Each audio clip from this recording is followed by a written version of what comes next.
retrouve pour une nouvelle vidéo, une vidéo face caméra. Je voulais vous parler des 12 choses dont je n'ai pas eu besoin ou dont je n'aurais pas dû avoir besoin pour mes 3 enfants. Souvent quand on tombe enceinte, il y a plein de produits qui nous sautent à la figure. Que ce soit les poussettes hyper technologiques, les chauffe-biberons, les machines type Nespresso qui vous font votre biberon sans que vous ayez besoin de bouger le petit doigt à part pour appuyer sur un bouton. Tous ces articles qui coûtent une fortune et qui ne servent souvent à rien du tout. Après, il est évident que les articles dont je vais vous parler sur cette vidéo sont propres à moi-même et à l'utilisation que j'en aurais fait moi. Libre à chacun de se faire sa propre opinion et d'acheter les produits s'ils le sont nécessaires. Je vais commencer par le lit cododo. Les lits cododo sont des lits qui sont en général super petits, qui vont donc de la naissance à environ 6 mois, mais vraiment grand maximum. Il va très vite déborder de son lit. Du coup, moi j'en avais acheté un qui m'a coûté dans les 200 € et en fait il ne m'a servi strictement à rien parce que mon premier enfant, pour lequel je l'avais acheté, passait tout son temps dans notre lit. Très vite, ce lit est devenu beaucoup trop étroit, du coup il avait pas d'espace dessus, donc évidemment il préférait rester collé à moi toute la nuit. Donc ce lit cododo ne me servait absolument à rien. Ce que j'ai choisi comme option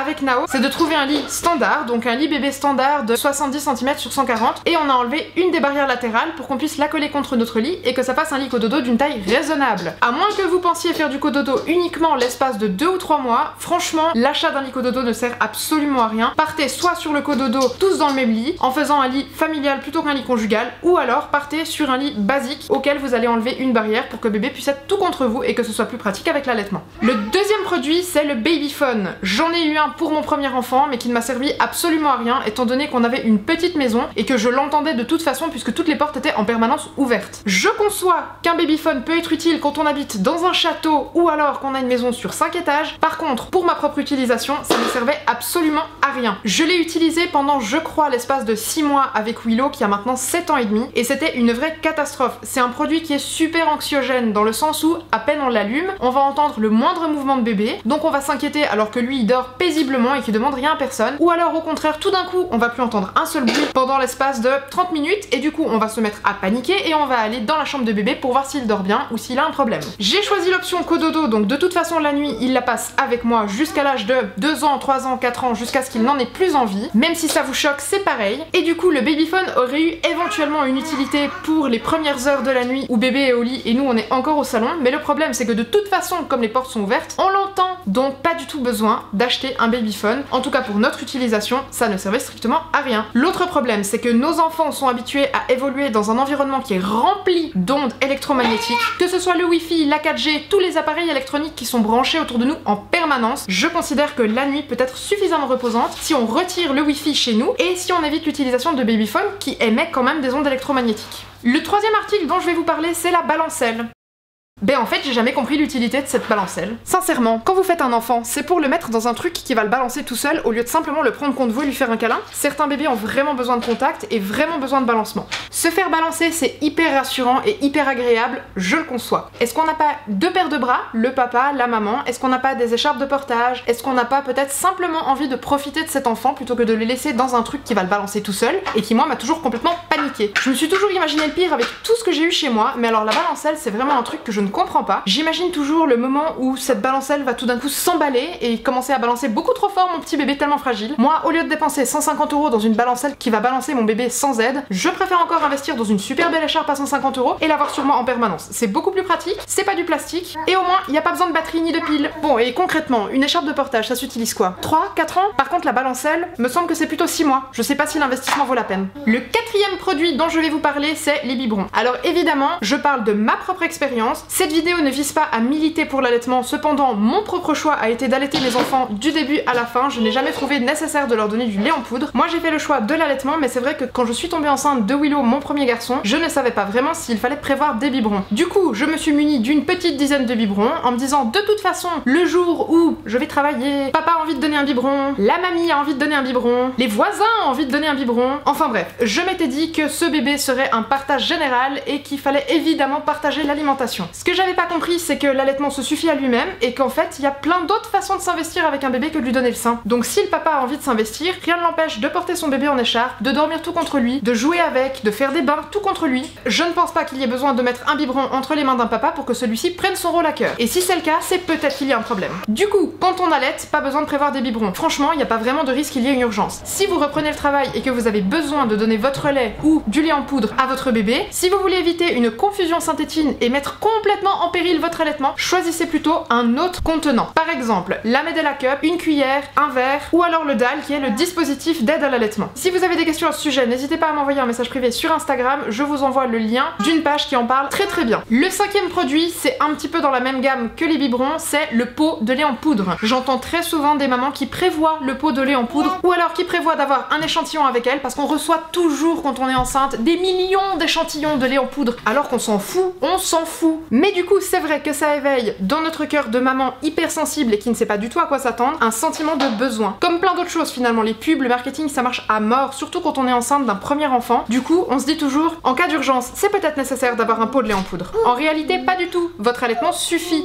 Oui, il y a des moments dans l'allaitement où on passe des périodes un peu moins rigolotes, cependant, il y a vraiment très peu de femmes qui n'ont pas de lait. Il y a toujours moyen de favoriser les montées de lait, de faire en sorte d'avoir plus de lait. Pas besoin de lait en poudre si vous n'en voulez pas. Le sixième article dont on va parler, c'est l'anneau de bain ou alors la petite baignoire en plastique. Je ne parle pas de la Chantala qui peut être assez sympa, moi j'ai pas trop aimé l'utiliser. Moi très personnellement j'ai eu une baignoire Chantala, une baignoire normale et un anneau de bain, évidemment j'étais ravie. Le souci c'est qu'une fois que mon bébé est sorti de mon ventre et que j'ai eu beaucoup de peine à faire le deuil de ma grossesse, j'étais bien plus à même de faire des bains tout contre lui, de pouvoir l'allaiter dans la baignoire, de pouvoir simplement profiter. Et ce que j'ai fait avec Nao, c'est qu'on fait des bains libres. C'est-à-dire que quand je n'ai pas envie de faire un bain avec mon bébé, ce qui peut arriver, on n'est pas parfaite, je vais simplement le mettre sur le fond de la baignoire, allongé, avec un tout petit peu d'eau, suffisamment pour le laver. Et ça suffit amplement. En grandissant, il va apprendre à se mettre assis tout seul et du coup, il n'y aura pas besoin d'anneau de bain, il suffit de le mettre assis. De toute façon, l'anneau de bain n'est pas plus sécuritaire puisqu'on ne laisse pas un enfant sans surveillance dans une baignoire. En tout cas, moi, quand mes enfants sont dans la baignoire, j'ai tendance à être plutôt comme ça, pour éviter d'avoir une frayeur.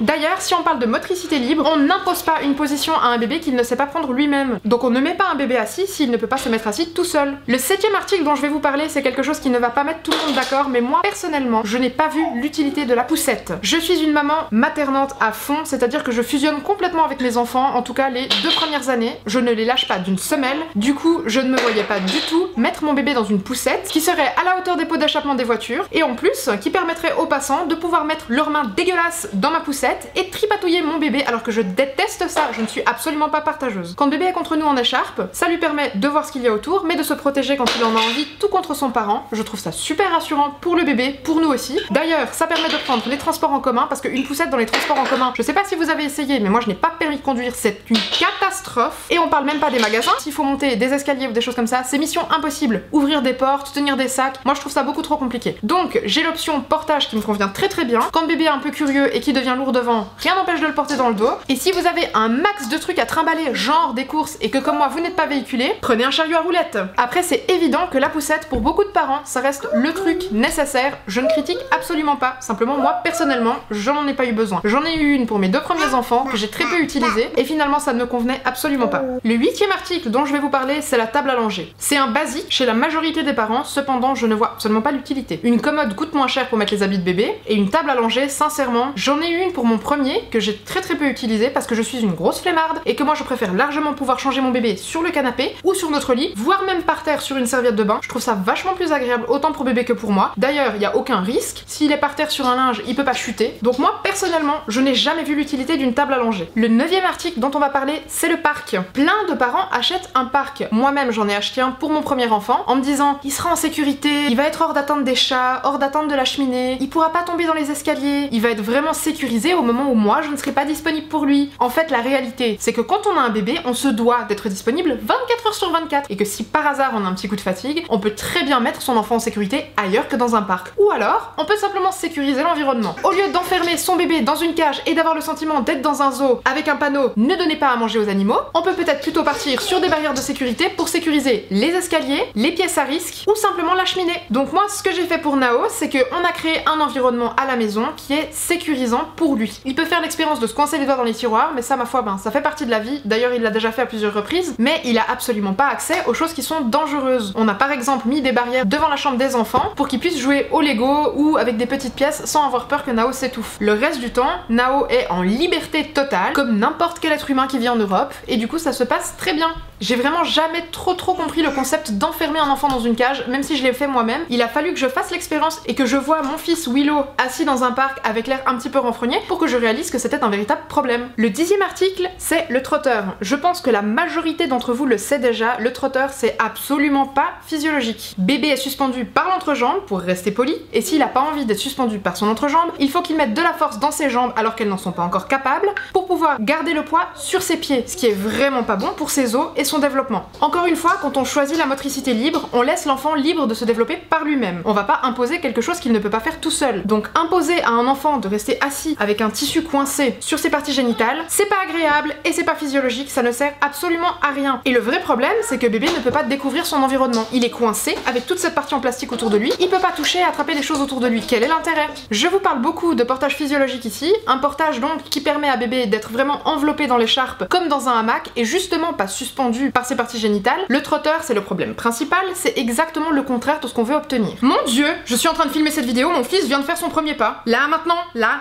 il a fait son premier pas. Bon, du coup vous aurez pas la preuve, mais il l'a fait. Lui, il a rien compris à ce qui s'est passé. Le 11e article duquel je vais vous parler, c'est le pèse-bébé. Il y a plein de parents, quand ils attendent leurs premiers enfants, qui sont hyper paniqués avec la prise de poids. C'est normal, je pense qu'on est tous passés par là. Le problème, c'est que le personnel médical qui nous accompagne pendant l'accouchement et après, que ce soit pédiatre, PMI, etc., c'est super anxiogène. Dans le sens où on voit que notre bébé a peut-être pas pris autant de poids que ce qu'on pensait. On oublie que chaque enfant est différent, comme chaque adulte est différent. On fait pas tous le même poids, on n'a pas tous la même courbe, d'autant plus avec l'allaitement. Et malgré ça, il y a des professionnels qui sont tellement stressants pour nous que certains parents investissent dans un pèse-bébé. Le pèse-bébé, il risque d'avoir des différences au niveau du poids par rapport au pèse-bébé qui est chez le pédiatre ou à la PMI, ce qui va créer un problème parce que ça va vous inquiéter encore plus. Et en fait, le truc, c'est qu'à partir du moment où on a un pèse-bébé à la maison, on va être tenté de le peser beaucoup trop souvent. Et franchement, un bébé comme un adulte perd et prend du poids presque de façon aléatoire, c'est-à-dire qu'il va aller à selle, il va faire pipi, il va téter 10 fois dans une journée, 8 fois dans une autre journée. La prise de poids, elle est pas linéaire et du coup, c'est hyper difficile de se faire une véritable idée de la prise de poids de son bébé si on le pèse tous les jours. C'est quelque chose qui est stressant, qui va vous rendre encore plus angoissé au sujet de la prise de poids de votre bébé. Le 12e article dont je vais vous parler, c'est quelque chose d'assez basique, mais que je pense 50% des mamans utilisent ou ont utilisé. C'est les chaussures pour nouveau-nés. Expliquez-moi à quoi servent des chaussures pour un bébé qui a 2 mois et qui ne sait même pas se mettre à 4 pattes. Alors je veux bien, ça a peut-être un petit côté esthétique, mais est-ce que c'est confortable d'avoir des chaussures aux pieds? Personnellement, j'aime pas ça, je préfère largement être à pieds nus. Du coup, je vois pas pourquoi j'imposerais à mon bébé qui ne marche même pas une paire de chaussures pas confortables, dans laquelle ses pieds ne respirent pas, dans lesquelles il ne peut pas bouger. Franchement, c'est pas plus agréable d'avoir les doigts de pied en éventail. Rien n'empêche de partir plutôt sur des chaussons en laine qui vont tenir chaud. Mais je suis d'accord, c'est un petit peu moins stylé. Enfin voilà, c'est les 12 articles desquels je voulais vous parler, j'en ai oublié tout un tas. Par exemple, la fameuse poubelle à couches avec les sachets qui coûtent une fortune, sauf que la poubelle coûte dans les 30 €, du coup on se dit...